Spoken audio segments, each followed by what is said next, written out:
도널드 트럼프 대통령이 수천 명에 이르는 중미 출신 이민자들의 망명을 차단하는 계획을 고려하고 있는 것으로 알려졌습니다. 이민 당국이 전자 이민 서류 처리 시스템 E-프로세싱 구축을 가속화한다고 발표했습니다. 한인 이민사 박물관이 임원진 선임에 이어 미주 전 지역에서의 이사 영입과 기금 마련을 위한 행사를 준비하고 있습니다.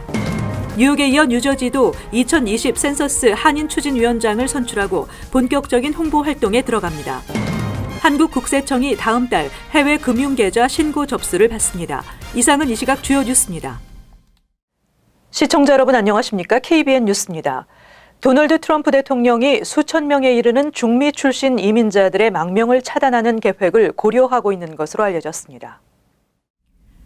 폴리티코는 국토안보 정책에 관한 트럼프 대통령의 특별 보좌역들이 중미 출신 이민자들의 망명을 금지하는 계획의 초안을 어제 공화당 상원 의원들에게 브리핑했다고 보도했습니다.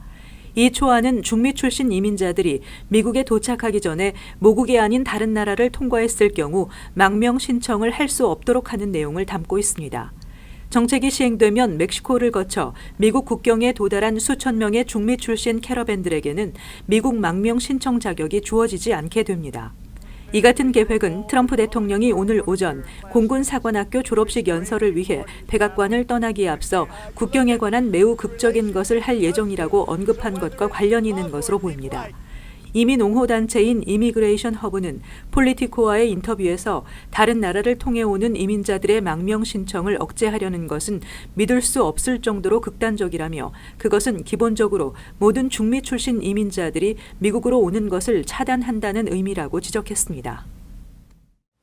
이민 당국이 전자 이민 서류 처리 시스템 E-프로세싱 구축을 가속화한다고 발표했습니다. 현재 온라인 처리가 가능한 시민권 신청서와 영주권 카드 재발급 신청서와 함께 비이민 비자 신분 입국자들의 체류기간 연장 신청서도 온라인으로 처리가 가능해졌습니다. 연방이민서비스국은 모든 이민 서류의 접수, 처리 과정, 결정에 이르는 모든 단계를 온라인에서 처리하는 E-프로세싱 시스템 구축에 박차를 가할 것이라고 발표했습니다. 이민서비스국은 1단계로 모든 비이민 비자 신분 입국자들의 미국 체류기간 연장을 신청에서부터 결정까지 온라인에서 처리하고 당사자에게 투명하게 공개할 것이라고 밝혔습니다. 이에 따라 1단계 E-프로세싱 시스템이 적용되면 상용, 방문 비자와 직업훈련 비자 소지자의 체류기간 연장 신청서 처리 전 과정이 온라인에서 완결됩니다. 이민서비스국은 E-프로세싱 시스템의 구축으로 이민자나 비이민 비자 입국자 등 이민 서류 신청자 개개인의 통합 온라인 어카운트가 만들어지고 이 어카운트를 통해 개별 이민자나 입국자의 이민 관련 모든 서류 신청과 처리 결과를 관리하는 것이 가능하게 될 것이라고 밝혔습니다. 이민서비스국이 매년 처리하고 있는 이민 서류는 약 800만 건에 달하고 있으나 온라인에서 처리되고 있는 서류는 시민권 신청서와 영주권 카드 재발급 신청서 등 7건에 그치고 있으며 비이민 비자 연장 신청서가 새로 추가되면 8건으로 늘어나게 됩니다. 한인 이민사 박물관이 다시 한번 도약합니다. 박물관 측은 임원진 선임에 이어 미주 전 지역에서 이사를 영입하고 있으며 기금 마련을 위한 행사도 준비하고 있습니다. 최고의 박물관을 만들기 위해 노력하고 있다며 관심과 참여를 당부했습니다. 임동규 기자가 전해드립니다. 한인 이민사 박물관의 김민성 관장, 이정화 이사장 등 임원진들은 어제 본사를 방문해 박물관의 비전과 앞으로의 활동 계획을 밝혔습니다. 임원진들은 한인 이민사 박물관은 이민 역사 100년 만에 생긴 박물관으로 앞으로 후세에게 민족의 긍지를 배우고 느낄 수 있는 장이 될 것이라고 밝혔습니다. 또 박물관의 발전을 위해 앞으로 뉴욕뿐만 아니라 미주 전 지역으로 이사진 선임을 확대하고 전시품 수집에도 최선을 다하겠다며 한인사의 관심과 참여를 부탁했습니다. 이 박물관은 우리 후세들에게 한국인으로서 자랑스러운 정체성을 채울 수 있는 공간일 뿐만 아니라 우리가 미주 사회에 어떻게 기여해 왔는가 우리가 보여줄 수 있는 그런 공간이 되어야 된다고 생각하고 100년, 200년 후에는 우리 자손을 통해서 오늘의 이 시간을 아마 기억하면서 자기 나름대로의 어떤 긍지를 가지고 이 사회에 수용이 될 겁니다. 이민사 박물관은 개관식에 앞서 오는 6월 8일 명품 브랜드가 후원하는 킥오프 음악회를 준비 중에 있습니다. 그 기념 케이크업 갈라 음악회 겸 칵테일 파티라는데 제일 큰 스폰서가 소위 성공의 상징이라고 하는 티파니와 람보르기니에서 스폰서를 해줘요. 그런 사람들이 그냥 스폰서 해주진 않겠죠. 한인 이민사 박물관은 최근 큐레이터 헬레나 유 씨를 채용해 한인뿐만 아니라 외국인을 대상으로 하는 여러 가지 프로그램을 계획 중에 있으며 오는 6월 14일 박물관장과 이사장의 공식 취임식이 있을 예정입니다. KBN 뉴스 임동규입니다. 뉴욕에 이어 뉴저지도 2020 센서스 한인 추진위원장을 선출하고 본격적인 홍보 활동에 들어갑니다. 한인 단체들은 어제 뉴욕 한인회관에서 회의를 열고 2020 센서스 뉴욕 추진위원장에 황장엽 퀸즈 한인회 이사장을 선출했습니다. 사무국장으로는 김동찬 시민참여센터 대표와 차주범 민권센터 선임 컨설턴트가 공동으로 맡게 됐습니다. 뉴욕 한인 단체장들은 2000년과 2010년 한인 추진위원회의 활동을 돌아보고 2020년 센서스 인구조사에서는 보다 많은 한인들의 참여를 독려하기 위한 방법을 논의했습니다. 공동 추진위원회를 위해서 위원장들이 한번 만나야죠. 뉴욕과 뉴저지. 그다음에 커네티컷도 조만간 만들어지면 해서 트라이스테이트로 하자. 그렇게까지 이야기했습니다. 매 10년마다 실시되는 인구조사는 미국에 거주하는 사람은 누구나 참여해야 하며 국가정책의 기초 자료로 활용됩니다. 2020 인구 센서스는 내년 4월에 실시됩니다. 오는 9월 1일 제19기 민주평화통일자문회의가 출범할 예정인 가운데 미주 지역 평통자문위원 수는 소폭 증가할 것으로 예상됩니다. 황원균 미주평통 부의장은 워싱턴 DC에서 열린 미주지역회의 운영위원회에서 19기 평통 해외자문위원을 3,700명 위촉한다는 계획안이 보고됐다며 해외 자문위원 중 숫자적으로 큰 비중을 차지하고 있는 미주지역 위원들은 감축되지 않을 것으로 본다고 밝혔습니다. 이날 회의에는 김동용 평통 수석 부의장과 황원균 미주 부의장을 비롯해 시카고 평통 정종화 회장 등 총 15개 미주지역 협회 회장이 참석했으며 18기 평통 해외지역 협의회의 주요 사업 활동도 보고됐습니다. 18기 평통은 평화통일 포럼 10회, 평화통일 강연회 150여 회를 개최했으며 35개 평통협의회가 청소년들을 위한 통일 골든벨을 주최했습니다. 평통은 19기 해외 자문위원 위촉과 관련해 각 지역 공관별로 자문위원 추진위원회를 구성할 계획입니다. 한국국세청이 다음 달 해외 금융계좌 신고 접수 기간을 앞두고 신고 기준 금액을 10억 원 초과에서 5억 원 초과로 대폭 낮추고 신고하지 않거나 축소 신고할 경우 해당 금액의 최대 20%의 과태료를 부과할 방침을 밝혔습니다. 한국국세청은 6월 1일부터 7월 1일까지 미국 등 해외 금융회사에 금융거래를 위해 개설한 계좌에 보유한 현금, 주식, 채권, 집합투자증권, 보험상품 등 모든 자산에 대한 신고 접수를 받는다고 밝혔습니다. 국세청은 매년 같은 시기에 해외 금융계좌 신고를 받아왔으나 올해에는 그 기준 금액이 10억 원 초과에서 5억 원 초과로 대폭 낮아졌으며 각 계좌 잔액의 합이 작년 매월 말일 중 하루라도 5억 원을 넘겼다면 의무적으로 신고해야 합니다. 제때 신고하지 않거나 축소 신고하면 해당 금액의 최대 20%를 과태료로 물어야 합니다. 신고 대상자는 한국에 거주하는 한국인이나 법인뿐 아니라 미국에 거주하지만 한국 국세청의 세금 보고 의무를 갖는 주재원과 유학생, 단기 체류자 등 비이민 한국인이 포함되며 한국 거주 기간이 2년간 183일이 넘는 경우 신고 대상입니다. 영주권자라도 한국에 거주할 경우 신고 의무가 있어 한국에 거주하면서 미국을 오가는 영주권자들은 주의해야 할 것으로 보입니다.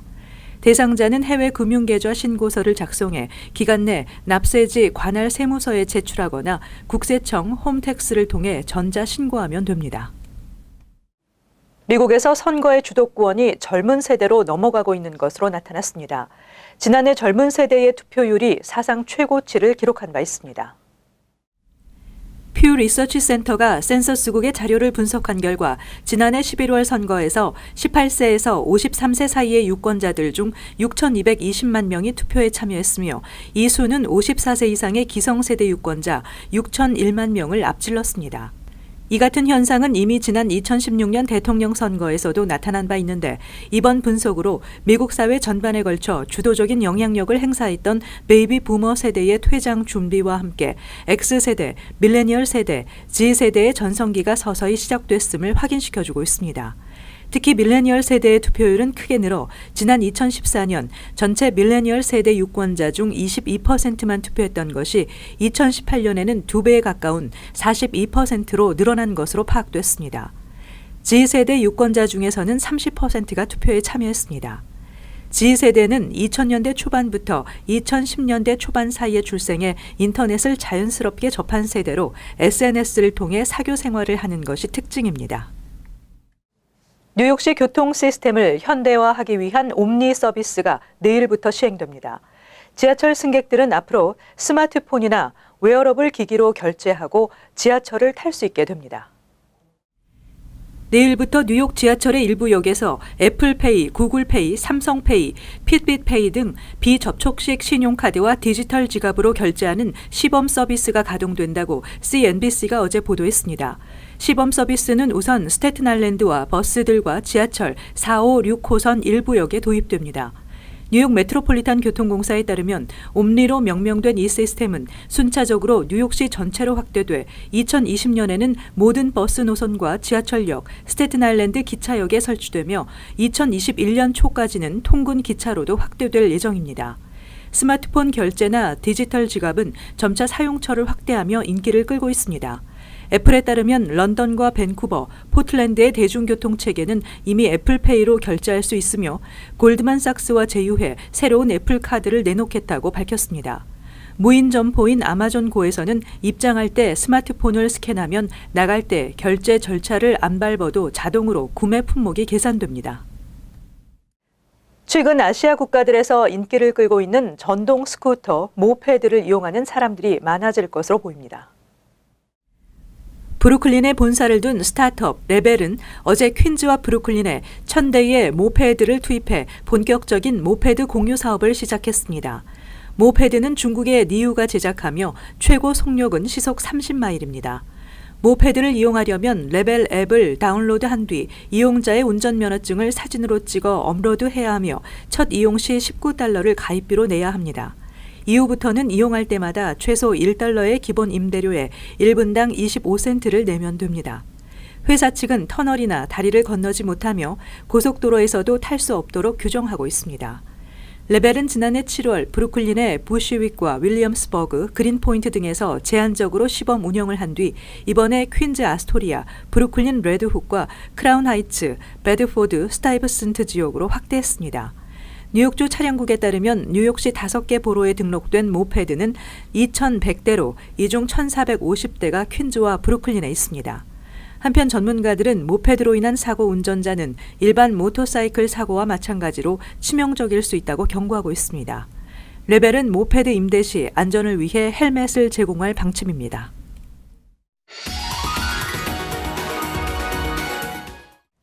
이어서 LA 지역 한인사회 소식입니다. 한인 커뮤니티 센터 건립으로 가닥을 잡았던 남가주 한국학교 폐교 사태가 이사진의 독단적인 임대 재추진으로 다시 파행을 거듭하고 있습니다. 한인 커뮤니티의 염원이 외면되고 있다는 비판이 커지고 있습니다. 여준호 기자의 보도입니다. 한국 정부의 지원과 한인 커뮤니티가 십시일반 돈을 모아 세운 남가주 한국학원. 운영 부실로 인한 폐교 결정 이후 학교 건물을 커뮤니티 시설로 사용하자고 가닥을 잡았지만 이사진은 건물 임대 방안을 또다시 꺼내들었습니다. 한인 청소년을 위한 센터를 건립하자던 총영사관과 한인사회의 의견을 외면하고 돈벌이에만 급급하는 이사진의 모습에 한인들은 분통을 터뜨립니다. 한국어 교육에 대해서 여기 있는 이민 1세대 부모들은 정말 되게 더 중요하게 생각할 거예요. 근데 사실은 한국학원이 그런 역할을 하라고 사실 한국 정부에서도 국민 세금으로 후원을 하고 그렇게 한 것일 텐데 그것을 임대를 한다거나 그 수익을 낸다거나 뭐 빚을 갚는다거나 그런 사업적으로 접근하는 거에 대해서 부모로서 굉장히 화가 많이 나고요. 특히 최근 한국 정부로부터 분규단체로 지정된 남가주 한국학원은 정부 지원금까지 끊긴 가운데 임대사업 추진을 강행하면서 강대강 대치를 이어가고 있습니다. 이번 임대 방안 역시 사전 고지 없이 소수 이사들 사이에서 일방적으로 결정돼 큰 반발을 사고 있습니다. 당연직 이사인들한테 이사회 통보를 하지 않았고 그 임대하는 거는 교민사회가 반대한다는 걸 분명히 알고 계심에도 불구하고 그것을 강행하는 절차적으로도 문제가 있지만 그거에 대해서 그 이사회 측에서 이사장은 얘기를 하셔야죠. 오늘 제가 이 어려운 자리를 만드신 걸로 알고 있는데 아무도 안 오셨지 않습니까? 단기 임대라는 아주 제가 좀 이렇게 격한 표현을 한다면 꼼수 같아요. 왜냐하면 이렇게 공식적으로는 이게 6개월 임대입니다. 그리고 그 뒤에 매번 10년 동안 매번 6개월마다 한 번씩 연장할 수 있는 옵션을 주게 되면은 막을 방법이 없습니다. 그건. 한인사회의 반발에도 불구하고 이사회 측은 임대 강행 의지를 밝히고 있어 갈등의 골은 더욱 깊어지는 상황입니다. 뿌리교육은 뒷전인 채 이사진의 악귀 다툼으로 남가주 한국학원 사태가 표류하면서 한인사회의 따가운 눈총 역시 날이 갈수록 더욱 날카로워지고 있습니다. MBC 뉴스 여준호입니다. LAPD를 비롯해 지역 단체와 기관들이 LA 한인타운 치안 확보에 나섭니다. LA 올림픽 경찰서와 라틴 아메리카 장애인 연합, UDLA 등 기관들은 치안 강화를 위해 지역 주민과 함께 참여하는 행사 네이버후드 커뮤니티 어웨어니스 데이를 개최한다며 한인들의 많은 관심과 참여를 당부했습니다. 네, 커뮤니티는 그 눈과 귀가 돼줄 수 있거든요. 그리고 또 입도 돼주실 수 있고 그래서 뭐를 들으면은 그거를 또 보고를 하고 또 이렇게 말을 해주셔야지 경찰이 그 크라임 같은 거를 빨리 도피해서 이렇게 사람들을 보호해줄 수 있지만은 우리가 봐도 들어도 아무 말을 안 하면은 많은 크라임들이 그냥 진행이 되고 LA 소방국, 캘리포니아 고속도로 순찰대 그리고 각 커뮤니티 주요 비영리 단체 등도 참여하는 이번 행사엔 범죄 예방을 비롯해 갱과 마약 거래 신고, LA시 민원 전화 311 등에 대한 설명도 이어질 예정입니다. 한편 UDLA와 올림픽 경찰서는 주민들과 경찰, 커뮤니티 단체들이 한데 모이는 화합회장은 지난 수년간 마련돼 왔지만 각종 범죄에 집중적으로 경각심을 심어주는 커뮤니티 어웨어니스 행사는 이번이 처음입니다. 이어서 간추린 소식입니다. 어제 낮 12시 25분쯤 한 남성이 백악관 남쪽 엘립스 공원에서 분신을 시도했습니다. 공원 경찰 당국은 이후 공식 트위터를 통해 당사자는 불을 끈 이후 치료를 위해 현지 병원으로 옮겨졌다며 현재로선 그 이상의 추가 정보 제공이 불가능하다고 밝혔습니다. 지난 4월에도 백악관 인근에서 한 남성이 자신의 겉옷에 불을 붙이는 사건이 있었습니다. 자유아시아방송은 어제 미국 하원 외교위원회의 아시아태평양 소위원회가 6월 11일에 개성공단 재개를 위한 개성공단 관계자의 설명회를 연다고 보도했습니다. 김진향 개성공단 지원재단 이사장과 개성공단 입주기업 대표들은 미국 연방 의원들을 상대로 개성공단의 필요성과 관련해 직접 설명할 예정입니다. 12일에는 의회에서 아시아태평양 코커스 주최로 이산가족 상봉 등 북한 관련 토론회가 열립니다.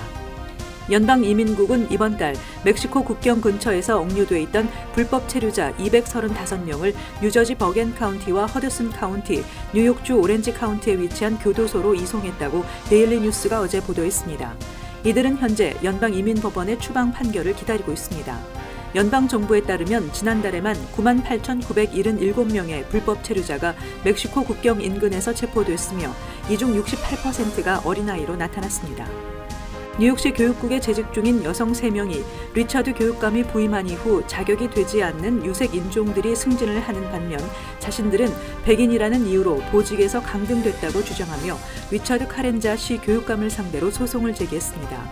또 이들은 카렌자 교육감이 인종 갈등을 야기했으며 자신의 정책이 마음에 들지 않는다면 그만둘 것을 종용했다고 덧붙였습니다.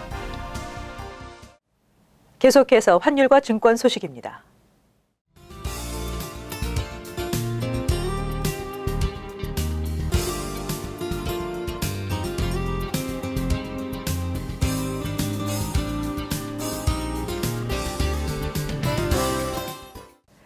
끝으로 날씨 전해드립니다. 금요일 대체로 맑고 낮 최고 기온 79도, 섭씨 영상 26도, 밤 최저 기온 61도, 섭씨 영상 16도 예상됩니다. 토요일 역시 대체로 맑겠습니다. 일요일 대체로 흐리고 곳에 따라 소낙이 예상됩니다. 이상으로 KBN 뉴스를 마칩니다. 시청해주신 여러분 고맙습니다.